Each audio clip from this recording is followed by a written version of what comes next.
আল্লাহু আকবার। উমাইয়া মাহাদি খলিফার জামানায় একজন নাস্তিক ছিল।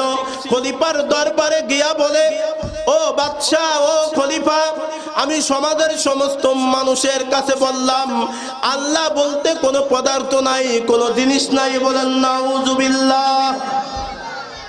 আমি সকলের সাথে মুনাজারা করতে রাজি আছি, যদি কেউ মুনাজারা করতে চাই সেজন্য আমার সাথে বসে। বাদশা টেনশনে পড়ে গেলেন। উনি চিন্তা করলেন এর সাথে কাকে মুনাজারায় বসানো যায়। তৎকালীন জামানার বড় আলেম হইলেন ইমামে আবু হানিফা রহমাতুল্লাহি আলাইহি। কি নাম? ইমামে আবু হানিফা রহমাতুল্লাহি আলাইহি। উনাকে খবর পাঠাইলেন, তুমি আমার দরবারে সন্ধ্যার ভিতরে আসবা, এরপরে ওই নাস্তিকের সাথে মুনাজারা করতে হবে। ইমামে আবু হানিফা রহমাতুল্লাহি আলাইহি বললেন, ঠিক আছে, ইনশাআল্লাহ আমি সন্ধ্যার ভিতরে আপনার দরবারে যাইব এবং ওই নাস্তিকের সাথে আমি মুনাজারা করব। বলেন আল্লাহু আকবার। আর একটু জোরে বলেন আল্লাহু আকবার। সন্ধ্যা হয়ে গিয়েছে। ইমাম আবু হানিফা রহমাতুল্লাহি আলাইহি মুনাজারার জন্য যান না। রাত 10টা পার হয়ে গিয়েছে, উনি এখনো রাজ দরবারে যান নাই। ওই নাস্তিক ফুলে ফেপে ফাপাইতেছে, হ্যাঁ আজকে মৌলবীরা ধরা খেয়েছে, আজকে সবার সামনে প্রমাণ করে দেব আল্লাহ বাদে কেউ নাই, আল্লাহ আল্লাহকে বলতে কেউ নাই, আল্লাহ বলতে কেউ নাই। আল্লাহু আকবার। ঠিক যখন 12টা বাজবে তখন নাস্তিক বলে, আমি আর দেরি করতে পারবো না, আপনারা হেরে গিয়েছেন, আমি রাজ দরবার থেকে চলে যাব। ঠিক 12টা বাজার কিছু সময় আগে ইমাম আবু হানিফা রহমাতুল্লাহি আলাইহি রাজ দরবারে ঢুকেছেন। বলেন আল্লাহু আকবার। আল্লাহু আকবার।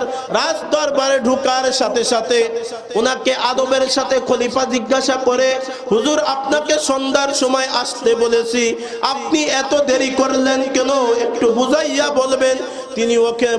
তিনি বলেন, আমার বাসা তো দজলা নদীর এই পাশে, আর আপনার রাজ দরবার দজলা নদীর ওই পাশে।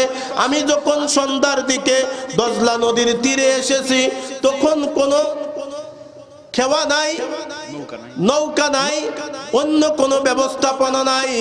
আল্লাহু আকবার। আমি কেমনি ভাবে পার হইব, তাই আমি ওইখানে দাঁড়িয়েছিলাম। কিছু সময় পরে দেখি কিছু তক্তা নদীর মাঝখান থেকে উঠিয়া এইরকম ভাবে আমার দিকে আসতেছে। বলেন সুবহানাল্লাহ। এর কিছু সময় পরে দেখি কিছু পেরেক আসিয়া তক্তার সাথে লাগিয়া একটা নৌকা হয়ে গেল। বলেন আল্লাহু আকবার। এরপরে কিছু সময় পরে দেখি আল্লাহু আকবার, কিছু আলকাতরা আসিয়া তার সাথে লাগিয়া পরিপূর্ণ একটা নৌকা হয়ে গেল। এরপরে আমি ওই নৌকা দিয়ে পার হইলাম।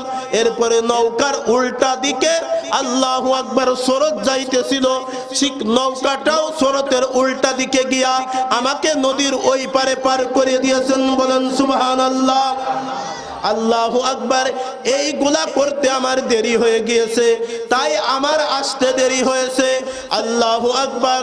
তখন ওই নাস্তিক বলে, ও ইমাম আবু হানিফা, আমি মনে করেছিলাম তুমি বড় আলেম, তোমার অনেক জ্ঞান আছে, তোমার অনেক বুদ্ধি আছে, কিন্তু আমি এখন দেখি তুমি একটা বেআক্কেলের মতন কথা বলতেছো।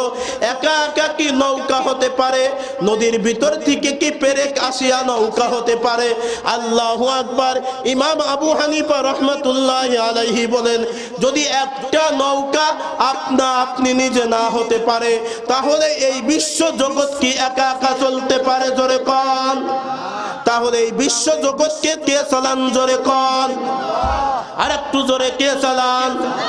আল্লাহ চালান। নাস্তিক ঠকিয়া গেল। নাস্তিক রাজ দরবার থেকে মাথা নিচু করে বের হয়ে গেল। বলেন আল্লাহু আকবার।